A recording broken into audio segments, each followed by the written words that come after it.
Hello, I'm Bernard Hickey from Interest.co.nz and welcome to another double shot interview. This is where we interview a CEO or a leader of some sort and ask them about interest rates, the economy, financial issues. And today I've got Russel Norman, who's the co-leader of the Green Party.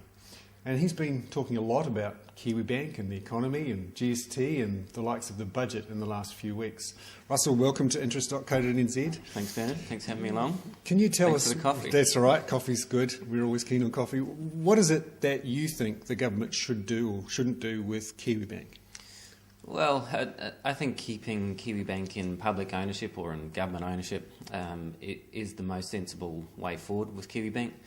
The basic reason is that it's tremendously valuable having a New Zealand-owned bank to compete with the Australian-owned banks, and it'll be very hard to maintain that if it's privatised or partially privatised in some form. And why couldn't it be listed on the NZX like in New Zealand, for example, and continue to compete with the Australian banks? I think the issue is it becomes very difficult to stop the on-sale of, let's say you did it in small packages to try to do mums and dads investors, as Bill English put it, then it's very hard to stop the on-sale, and that's the basic problem. I mean, even with New Zealand, the NZ Super Fund, which is one of the other options, I mean, ultimately the Super Fund is sold off to pay for the superannuation of the baby boomers. So there's no way, even through that mechanism, of guaranteeing continued New Zealand ownership. But Kiwibank has an issue in that it's continuing to grow, probably needs about $100 million in capital. Surely at this time the government can't afford to be borrowing that money and then passing it on to Kiwibank, simply increasing the debts for future taxpayers. That's true, though because we haven't seen the business case, we have to work off what's been in the media, and some of the comments in the media seem to suggest that Kiwibank is saying all they want to do is hold their dividend payments and reinvest them in the business. And I think if that's all they want to do over the next 10 years to achieve the capital investment that they need, then I think that that's quite doable for the government. If they need $100 million up front, then obviously that's a different issue. But why not do debt? Why do we have to do equity? There's nothing to stop Kiwibank issuing bonds or any of the state-owned enterprises issuing bonds, actually. So you don't necessarily have to do it through equity, you could do it through debt. Now, one of the issues many investors have is that with the government looking to de-emphasise investment in property, they ask, where am I going to put my money? Yeah. And one of the arguments is, well, we need to have a stronger, deeper NZX. Surely if you can't sell public assets onto the NZX, even in partial privatisation form, how can you possibly have a strong NZX? I think that is a real issue, and we've looked at the state-owned assets, and we have a preference. I mean, our position is not to privatise them, and I think that does create problems for the NZX because some of those key industries are missing. But it's also a function of the long-term problem of New Zealand losing those major companies overseas. So it's not just one thing.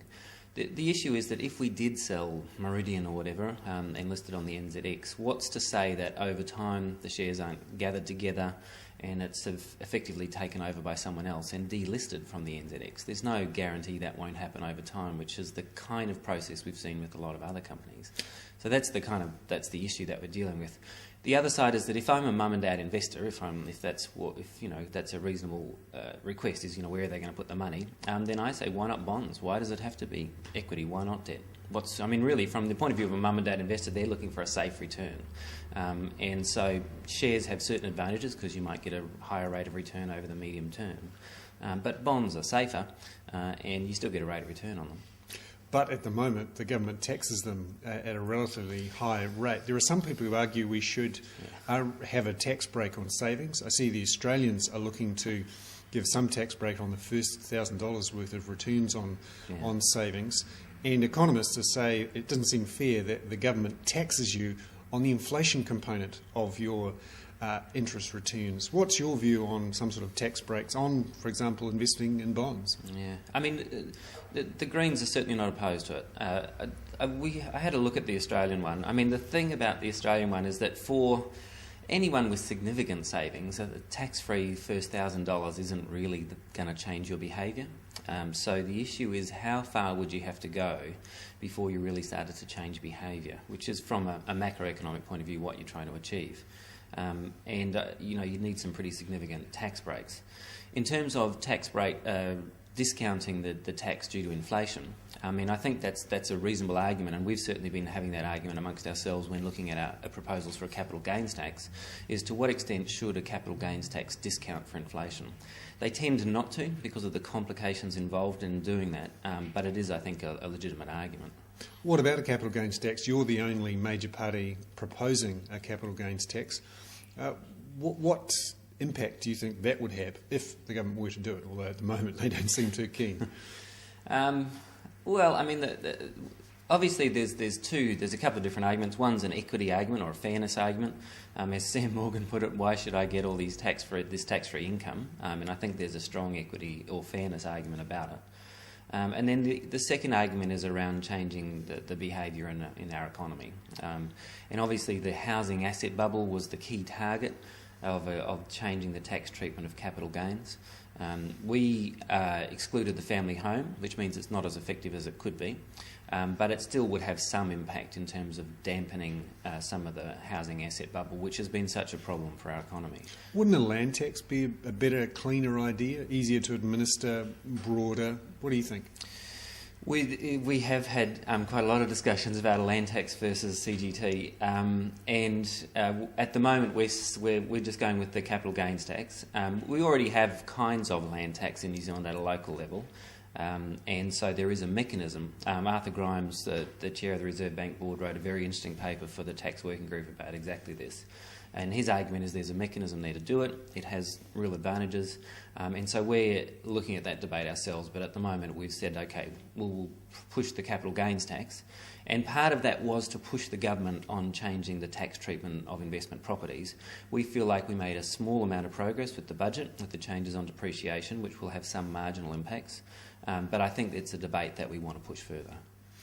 Now, one issue that the Greens seem quite keen on is the issue of intergenerational equity and whether we can afford the pension system and the healthcare system which we're going to have, in theory, at the current rate in 10 to 20 years' time. You represent many people who are younger, graduating into the workforce.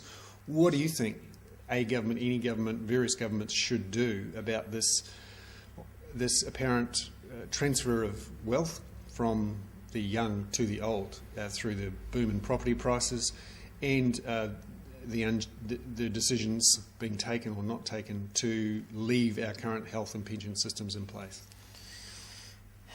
I think that a good public health system is the foundation of a civilised society, or one of the foundations. It's essential, just like a good education system. So we continue to support that. The question is, how do you finance it? I think that as a society we need to face the question of rationing of healthcare. Healthcare is rationed right now, and it's just a question of how you ration it.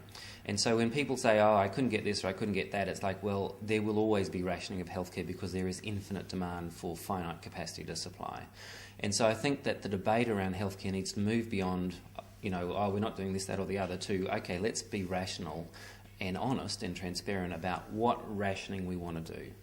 So I think part of the debate needs to change. And then I also think, obviously, the savings rate is critical to the long-term sustainability of the New Zealand economy more broadly, as well as being able to pay for health and education.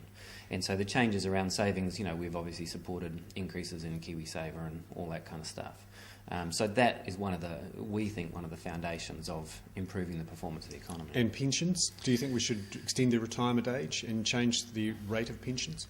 We haven't supported that, but I think that it's a debate that the country's going to keep having. But at this stage, we've said no, we stick with the status quo on pensions. But we do accept there'll be a cost to it.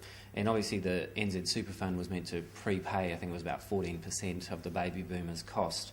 But eventually we do get through the baby boomers eventually. And finally, on monetary policy, you're on the Finance and Expenditure Select Committee and hear the Reserve Bank Governor every 3 months or so.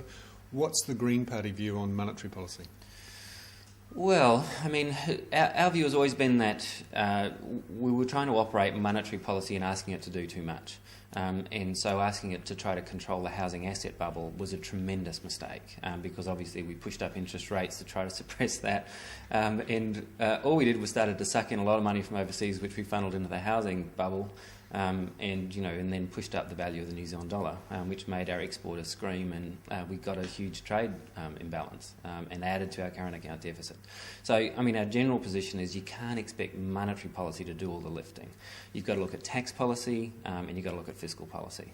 So borrowing for tax cuts, as Bill's just done, I just can't understand why in this context, you would borrow for tax cuts, because the net position of all the tax changes he's made is still $630 million negative in the next financial year. So anyway, but I think you've got to look at monetary policy in combination with fiscal and tax policy. Great. Russell, Norman, thank you very much for our double shot interview. My pleasure. Appreciate it. And there we have it, another double shot interview. I'm Bernard Hickey from interest.co.nz talking to Russell Norman, the co-leader of the Green Party.